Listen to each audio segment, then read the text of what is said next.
Bonjour à tous. Donc dans la précédente vidéo, on vous parlait message de frontière où non, ça s'est pas passé vraiment comme on s'y attendait du tout.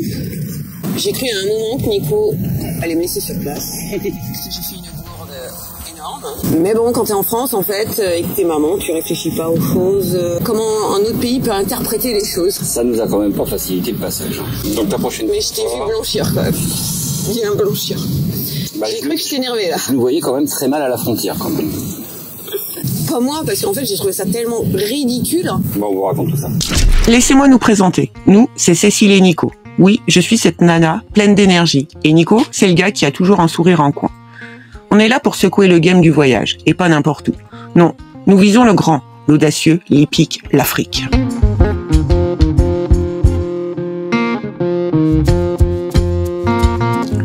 C'est le début d'un voyage palpitant, qui ne fait que commencer. On ne sait pas où Max nous emmènera, mais une chose est sûre, on réalise notre rêve. Bon, nous voilà à la frontière. Et on patiente. Et on ne sait pas comment ça va se passer. Voilà, il y a une queue énorme. Ah là, je pense qu'on en a pour un moment là. Il y a des chances, ouais. Là, c'est pas de bol. Bah là, c'est pas de bol, non. Tu viens juste Putain, je viens de le d'éteindre. couper et... J'y crois pas, là. C'est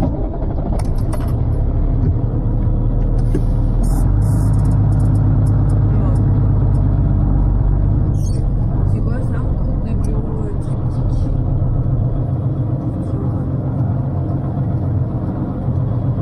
Il faut que je fasse ma sortie. Si je veux démarrer, l'arrêter 15 000 fois pour faire 50 mètres. Non, je vais aller voir quoi, comment. Déjà, on a fait une file d'attente énorme. On est arrivé le matin, il était même pas 11h.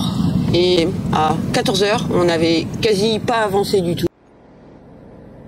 Bon, il est 14h30. On est depuis ce matin donc à la frontière. On n'a toujours pas tamponné nos visas de sortie.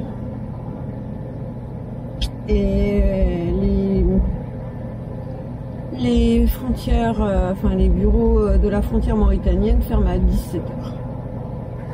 Donc, la question, est-ce qu'on aura réussi à faire les deux frontières avant ce soir 17h?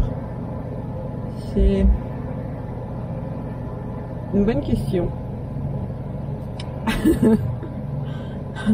Après, on est pas mal, hein. Enfin, on est pas mal. Il y a mieux comme spot, hein. C'est pas de rêve, hein. Mais après, il y a tous les services. Voilà, il y a des restaurants tout le monde, il y a des cafétérias, il y a. Voilà quoi. Il y a une mosquée. Ils sont partis manger. Interminable. À 15h, ils sont revenus. Et on a avancé à pas de tortue. Vraiment, à pas de tortue. C'était très très long. On est arrivé à la frontière, enfin la frontière marocaine. Enfin, arrivé en fait dans la zone de contrôle, hein, réellement. On est arrivé vers 17h, 16h. Et donc c'était à Garguera. Alors on a la chance dans ce coin-là, c'est qu'il y a tout ce qu'il faut. Tu trouves des commerces, des restos. Pour attendre, ouais, c'est pas mal. Et des distributeurs. Donc voilà, l'attente. Faut surtout penser à fermer toutes ces portes, même si on est à côté de notre véhicule, parce que t'as du monde qui passe de tous les côtés, hein, de ton véhicule. Hein. Et donc pendant que t'es dans un côté de ton véhicule, tu peux très bien te faire voler de l'autre côté. Mais on est en plein Kenya et il fait chaud, très chaud. Donc on a la chance, c'est que dans là derrière. Dans la cellule, il fait frais. C'est le seul endroit qui est frais. Sinon, là, il fait horriblement chaud. Et dehors, c'est encore pire. Et on attend. Et on a très soif. Même si on a de l'eau et qu'on boit. Hein. Surtout, faut penser en fait à avoir de l'eau. Bon, après, ils en vendent ici quand même. Ils vendent des boissons. Faut penser à vider ses cassettes avant de venir là. Voilà, c'est la seule chose qu'il faut penser, en fait. Parce qu'après, même, t'arrives à avoir des endroits pour avoir du cash et des distributeurs, il y a tout ce qu'il faut en fait pour payer donc la prochaine frontière. Alors les prix, certains disent qu'il est à 55 € le visa, mais en réalité il sera à 50 et c'est 5 € pour le café quoi, comme on dit ici. Vrai, faux, je sais pas. Dans un moment on a été pris à partie. Au final ils ont tous parlé entre eux parce que va falloir passer le camion au scanner vraisemblablement. Et comme nous étions donc pas avec une voiture, enfin un petit véhicule, un petit camping-car, étant donné qu'on était en camion, donc ça a été un petit peu plus tendu. Oui, il y a des gens qui voulaient nous placer dans la file poids lourd. Oui, à tout prix, parce qu'ils savaient qu'on allait passer au scanner. Au final, que tu prennes de toute façon la file poids lourd ou la file touriste, ça change rien, t'avances de la même vitesse. Et tu finis quand même au scanner, tout pareil. Oui, et puis même si t'as un plus petit véhicule. Et oui. Parce que bien plus loin de nous, il y avait un petit, je sais pas comment ça s'appelle, un pick-up cellule. Voilà. Et lui aussi est passé au scanner, il est passé en même temps que nous. Même sans cellule d'ailleurs, il y en a un qui était juste en 4x4 avec tente de toit. Et lui aussi donc a dû passer au scanner. Je pense qu'à partir du moment où tu as un véhicule aménagé, bah, tu passes au scanner. Et donc dès qu'on arrive dans la zone de contrôle, en fait, déjà c'est très compliqué parce que tu cherches où faire tamponner ton passeport. Il est impossible que quelqu'un reste au camion dans la mesure où chacun doit venir avec son passeport pour avoir son pont de sortie. Donc du coup tu laisses ton camion en vrac. Bon voilà, donc ça y est, on a eu nos passeports, nos sorties, deux sorties qui ont été tamponnées. Donc à chaque fois ils réclament de voir chaque personne avec le passeport, que ce soit à l'entrée ou à la sortie. Et puis maintenant on attend de passer au scanner. Donc je suis passée pour faire inscrire les deux véhicules sur le registre de sortie. Maintenant j'attends le résultat du scanner, il faut que je retourne au bureau des registres. Voilà. Quand on est passé au scanner, donc là on a attendu énormément de temps pour passer au scanner. Nous, du fait qu'on est des petits véhicules, ils arrivent à nous faire passer par 3. Ouais. Bah, ils nous logent justement avec d'autres, soit des pick-up, soit des pick-up cellules. Voilà, pour nous faire tous les uns après les autres. Et là, moi, au scanner. Ils ont vu un truc qui leur plaisait pas. Donc du coup, on a eu la chance les deux autres véhicules qui étaient derrière nous ont été à gauche et nous, on a eu le privilège d'aller à droite. Soudain, j'ai vu une voiture arriver. Et là, la voiture m'a dit, on fouille tout le camion. Ouais. Vous avez quelque chose dans votre camion. Ça leur a pas plu du tout. Et là, je comprends pas ce qu'ils cherchent dans mon camion, ce qui va pas. Et donc là, il me dit, vous avez des armes. Non, j'ai pas d'armes. J'ai pas d'armes. Donc je ne comprends pas de quoi il me parle. Et là, soudain, nous, on descend l'Afrique armée. Hein. On ouvre tout le camion, on lève le toit, on sort l'escalier, on sort le chien. Nico est complètement dépité au pied du camion. Je pense que tu es en train de te dire, c'est pas possible qu'il y ait l'idée d'avoir amené cette merde. Non, bah c'est clairement, ouais. Ouais. J'ai pas réfléchi, je suis une maman. Tout simplement. C'était évident qu'à ce moment-là, ils allaient nous... Et là, du coup, je demande à mon fils d'aller dans sa chambre pour chercher donc les fameux objets qui faisaient que fallait qu'on aille chercher. Donc nos armes. Et là, donc, je vois mon gamin ressortir avec ses deux Fortnite. Et donc là, on n'avait plus une personne. L'autre était resté dans sa voiture, descendu de sa voiture, deux autres arrivaient. Et là, avec leur appareil photo, en train de prendre les trucs de mon gamin en photo et en train de me dire mais c'est quoi et ça marche comment, etc. Et moi, j'étais incapable de démonter ce machin, hein, les espèces de nerfs. Et donc, j'étais en train de demander à mon gamin de leur faire un cours pour leur faire voir comment ça se démontait et ce qu'il y avait comme munitions dedans. Maintenant, t'es obligé de et il prenait en photo donc les munitions. C'était carrément le chef de la douane en fait qui s'est déplacé. Hein. Je sais pas qui c'était. Pour prendre en photo en fait le nerf en question. Enfin en fait les bras m'en tombaient. J'étais en train de me dire mais vous connaissez pas les nerfs, vous connaissez pas Fortnite. Non, ils connaissaient pas visiblement. Et visiblement au vu de que j'avais toutes ces questions qui allaient avec, je comprenais que non en fait ils connaissaient pas quoi. Ça fait pas partie de leur culture le nerf. Bon. Mais ça leur a mis les nerfs. Vous voyez finir dans la prison marocaine. Non. Ah, je me disais, bah, le voyage il s'arrête là quoi. À cause d'un nerf. Ah bon? J'étais juste énervé. Ça oui par contre. Mais... on aura d'autres endroits comme ça où le nerf nous posera problème. Ouais. Je pense que le nerf nous pose trop de problèmes, tu vois. Bah non. Il y a un attachement. Non parce que quand nous remonterons, parce que tu sais il y a un aller, il y a un retour. Quand nous allons remonter, bah tu sais quoi? Tu repasseras dans ton... Bah non, mais là je le ferai directement. On le mettra directement avec nous dans la cabine, tu sais, accroché. Oui, c'est ça. Voilà. Et on leur fera voir directement le nerf. Voilà. Et puis tu mettras Nat comme ça directement avec le nerf, tu vois. Entrée du camion. Au moins les choses seront claires. Ouais. Oh, je pensais pas que... Parce que je pensais que c'était pas à la forme, parce que c'est du plastique. Donc regarde quand tu passes dans des... Bah oui, mais dans le scanner c'est à la forme. Donc voilà. Oui, bah moi je m'imaginais pas ça comme ça, je m'imaginais que, tu sais, regarde quand tu passes dans des trucs électriques là, électroniques là, pour les vols, ça va être tes clés de voiture, des trucs comme ça qui vont sonner. Bah oui, mais regarde à l'aéroport quand tu passes une valise dans le scanner, c'est pareil, hein, c'est à la forme qui... Ah mais je pensais que ça faisait aussi la matière. Non. Genre il y avait plus de chances que un truc métallique sonne qu'un truc en plastique. Oui, bah oui, c'est vrai que dans un camion en métal, c'est vrai qu'il y a plus de chances que ça sonne, c'est un fait. Bref, oui, je m'imaginais pas qu'un truc en plastoc puisse déclencher ça, quoi.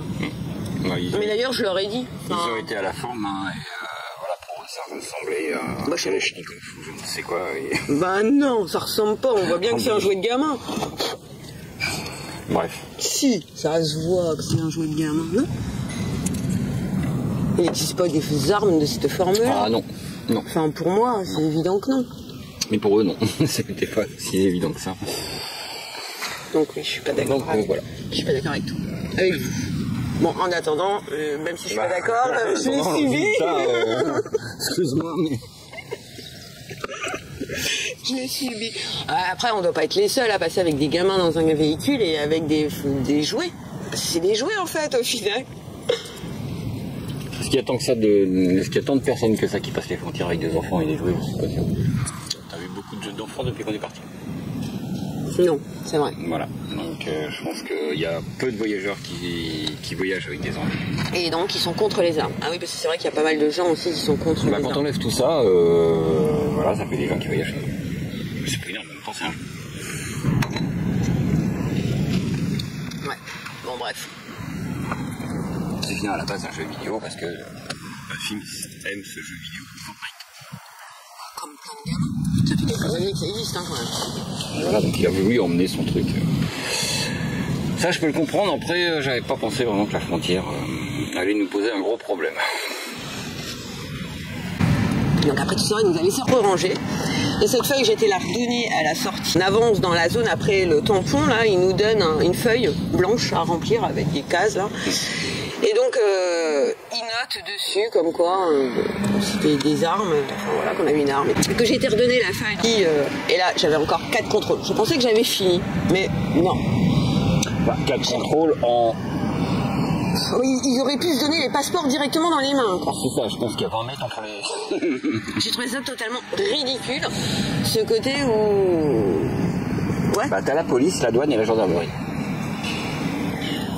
Ouais, mais moi à la fin j'en étais perdue et je finissais limite à devenir désagréable à leur demander qui ils étaient, quoi, parce que c'était... Puis en plus, nous, dans notre tête, ben, on se disait, merde, l'autre frontière va fermer, on va se retrouver dans le Nomadland en train de dormir. Et les bords de la frontière du Nomadland sont visiblement minés et du coup, ben, on allait dormir vraiment où, quoi. Enfin, voilà. Donc j'étais plus là-dedans et où, en plus, eux-mêmes, d'ailleurs, nous disaient, dépêchez-vous, ça ferme dans 15 minutes. C'est ça. C'est ça. Donc non, c'était chiant. On a eu la chance de notre manière, c'est qu'on avait prévu en fait un passeur, oui. Je sais pas comment on appelle ça. Si, un passeur. Après d'autres appellent ça un pisteur. Un pisteur, un facilitateur, bref. Qui était adorable. Vraiment génial. Non, non, vraiment, ça s'est fait. Heureusement. Heureusement que j'avais prévu ça. Parce qu'il nous restait en fait 20 minutes pour aller 15 entre la frontière du Maroc et puis la Mauritanie. Bon, après, il y a 4 km. Oui, c'est 4 km, c'est pas énorme. Enfin, la piste. Sur piste. Défoncé, voilà. Alors, défoncé, quoi. Et puis avec de la circulation dans tous les sens. Ouais. Et du coup, il nous a récupéré à la frontière marocaine. À la sortie de la frontière marocaine. Oui, il nous attendait. Pour nous emmener. Il nous attendait en plein soleil depuis midi. Ouais, quand même. Et on est sorti. C'était 18h quasiment. 18h, donc toute la journée en plein soleil, il nous a attendu. 18h heure marocaine. Pour ça, vraiment, encore merci à lui. Oui, parce qu'il n'avait plus de nouvelles de nous, donc, et il nous attendait toujours. Et il est resté avec nous vraiment jusqu'au bout, la nuit tombée, il nous a stationné. Il a couru dans tous les sens au poste frontière de Mauritanie, pour qu'on arrive à sortir de la frontière avant que ça ferme. Oui. Non, non, vraiment quelqu'un d'adorable. Je le recommande, si quelqu'un veut son contact, sans souci. Bah, il nous contacte en MP et puis on pourra leur fournir le contact. Mais non, vraiment, super, quelqu'un de top. Oui, non, vraiment génial. Et il a été même au point, pour pas qu'on roule de nuit, de nous trouver un emplacement sur place pour garer notre camion, qu'on dorme sur place et qu'on puisse redécoller que le lendemain matin. Surtout que, franchement, quand tu arrives à la deuxième frontière, la première t'as tellement épuisé que ouais, la deuxième derrière, limite c'est trop. Mais tu vois, là où on est, il y a un autre... le monsieur qui était avec nous derrière, là, qui est passé hier. Lui, il a mis 7 heures pour passer la frontière du Maroc et 3 heures pour passer la Mauritanie. Voilà, tu vois, nous, on a mis 10 heures pour la première et on a dû mettre 2 heures pour l'autre. Oui. 1h30. Après, c'est pareil, on a été aidés. Nous, on a été aidés, oui. Donc, parce qu'il faut courir dans tous les bureaux. Les bureaux, rien n'est affiché nulle part. Tu passes aussi à la police, il faut aller prendre tes empreintes, ta photo, enfin... Non, il nous a fait gagner un temps fou. Alors oui, il nous a fait courir. Dès qu'il nous a pris à la frontière, là, ça a été... Alors par contre, à le moment où j'ai cru que j'allais vomir, c'est parce que c'est vrai que tu restes toute la journée en plein soleil. Donc il fait bien chaud. Et après, quand on se retrouve dans la file d'attente pour attendre notre cachet de sortie, là, il y a des odeurs. Je comprends l'utilité, en fait, d'avoir un voile. Si tu te caches le nez dedans, c'est sans pire. C'était nauséabonde. Je suis arrivée là au moment, je rêvais que d'une douche. Cette journée a été vraiment chiante. Alors, on était claqués. Franchement, on a mis 2 jours à s'en remettre. On a été se poser en Mauritanie. Parce qu'en plus, en Mauritanie, il faut arriver de l'autre côté.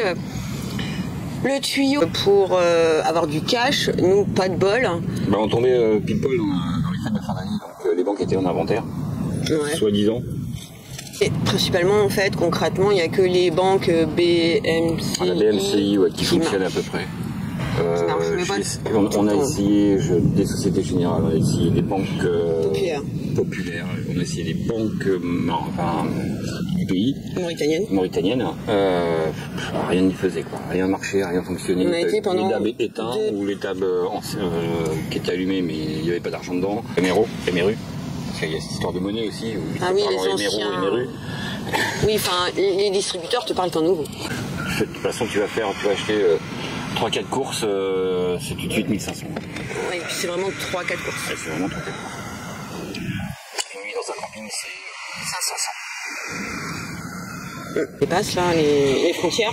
En fait, ce qui est agaçant, c'est que tu as tout le temps quelqu'un qui veut monter dans ton véhicule. Donc, en fait, avant, c'est la gendarmerie et après, c'est la douane. Et donc à la sortie, ils te le font, mais quand tu re-rentres dans l'autre, ils te le refont encore. Et là par contre, ils cherchent l'alcool, impérativement. Donc le premier truc qu'ils font quand ils rentrent dans ton camion, c'est ouvrir ton frigo et ouvrir tes placards pour trouver de l'alcool. L'alcool interdit. C'est vraiment interdit. Il te demande un véhicule si tu as de l'alcool. Voilà.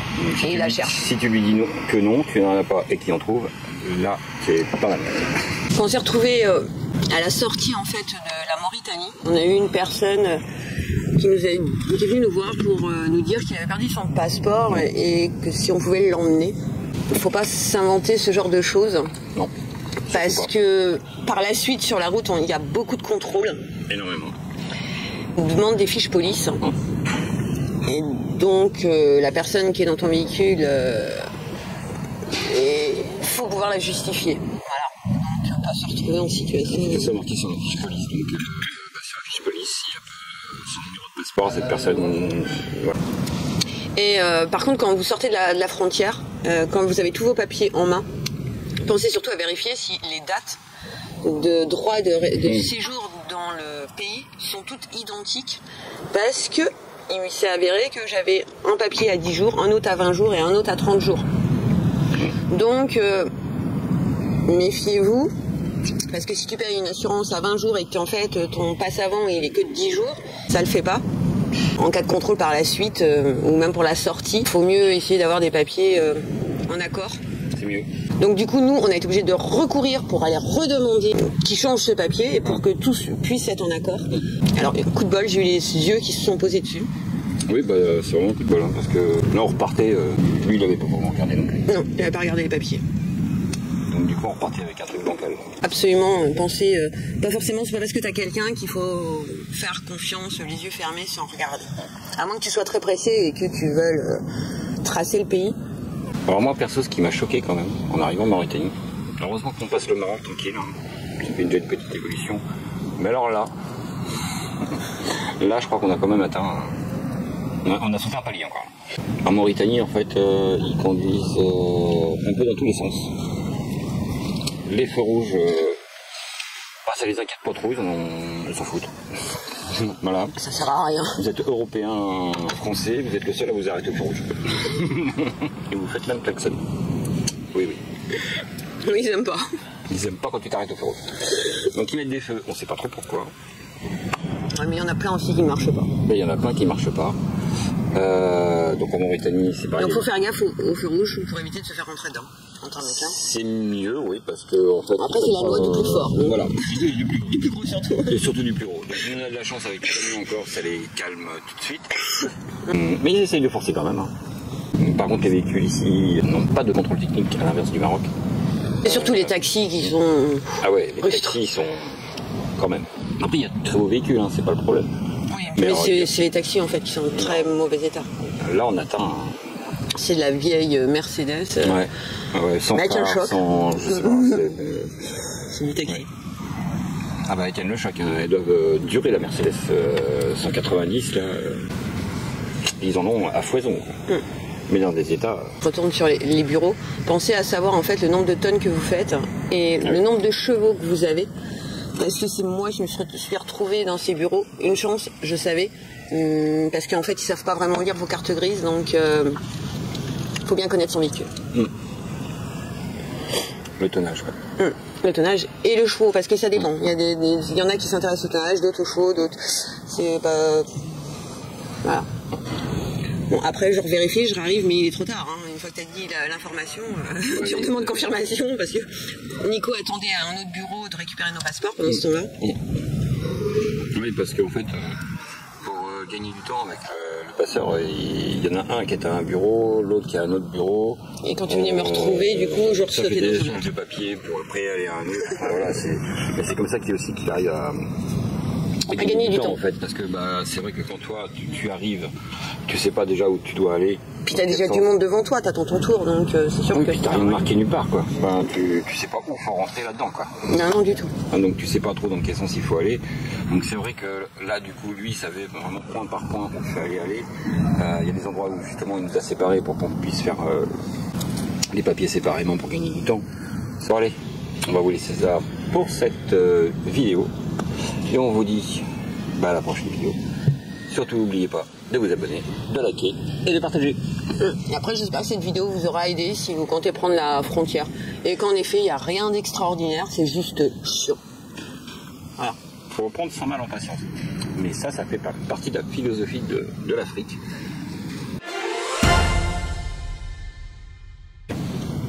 Moutine. Bah allez, une prochaine. Bye. Bah ouais, c'est ça. Ça fait Inch'Allah. On sait pas trop. Peut-être bac oui, peut-être bac non. Ça fait un peu normand aussi, hein. Le truc où je suis dans 1 heure, dans 2 heures ou demain. Ouais, mais ça peut être après-demain ou le mois prochain aussi, hein. Ah, le mois prochain, c'est léger, là. C'est qu'ils ont pas réussi à trouver de solution. Sinon, bon, à la sortie.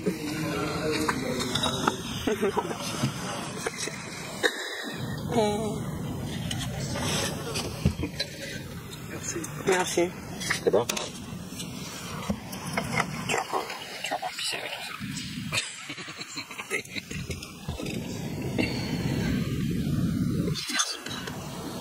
Je ne sais pas. Il y avait de la mousse quand même déjà avant qu'il me serve. Je sais pas si ça veut dire voilà. Mais c'est assez particulier, c'est la première fois qu'on fait ça. Généralement, c'est pas servi comme ça. Oui, mais la dernière fois, c'était des Marocains qui étaient installés en Mauritanie, donc elle nous l'a servi à la façon marocaine. Okay, ouais. Donc on est habitué à la méthode marocaine. Non, c'est assez... Ouais. Mauritanie. Après, il a le même goût que la marocaine. Donc je sais plus où j'en étais. Ça m'a perturbé. Je me demandais si les verres étaient propres. Non,